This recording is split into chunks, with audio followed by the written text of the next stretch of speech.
Well, here's Yilan Jiang, and I'd like to start by thank you for giving me the opportunity to pitch my room to read at. First of all, I did some research and I found an average of 33 million of children in these third countries do not have access to adequate education and health services, and that children are used as child laborers, child soldiers, and even child sex slaves. These things I'm talking about are definitely terrible things.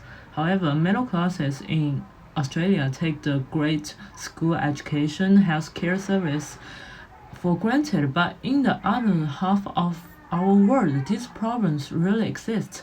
So I try to convey a few brutal but deep messages. We are lucky to live in the right side of the world, but this doesn't allow us to ignore what's going on the other side.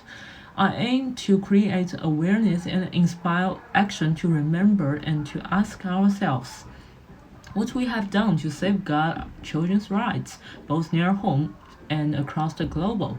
So in my ad for Room to Read, I used a visual contrast of a side-by-side photo to convey a scene with contrasting elements, demonstrating a child laid bricks jumped post with a child holding several books. Therefore, I create a parallel universe of children where the relative safety, stability, comfort experienced by middle and upper classes Westerners against the violence, terror, trauma, and hardship experienced by victims of poverty, war, and displacement.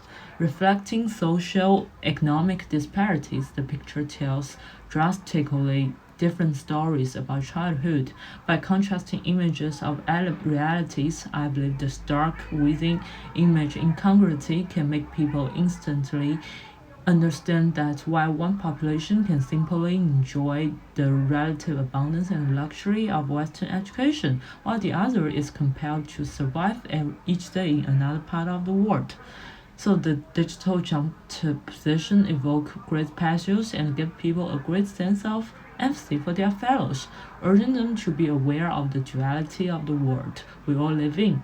With the headline Books or Bricks, you decide. This is a call to action for all children in the world, no matter poor or rich, in developed countries or undeveloped countries. Yeah, thank you for your time. That's all.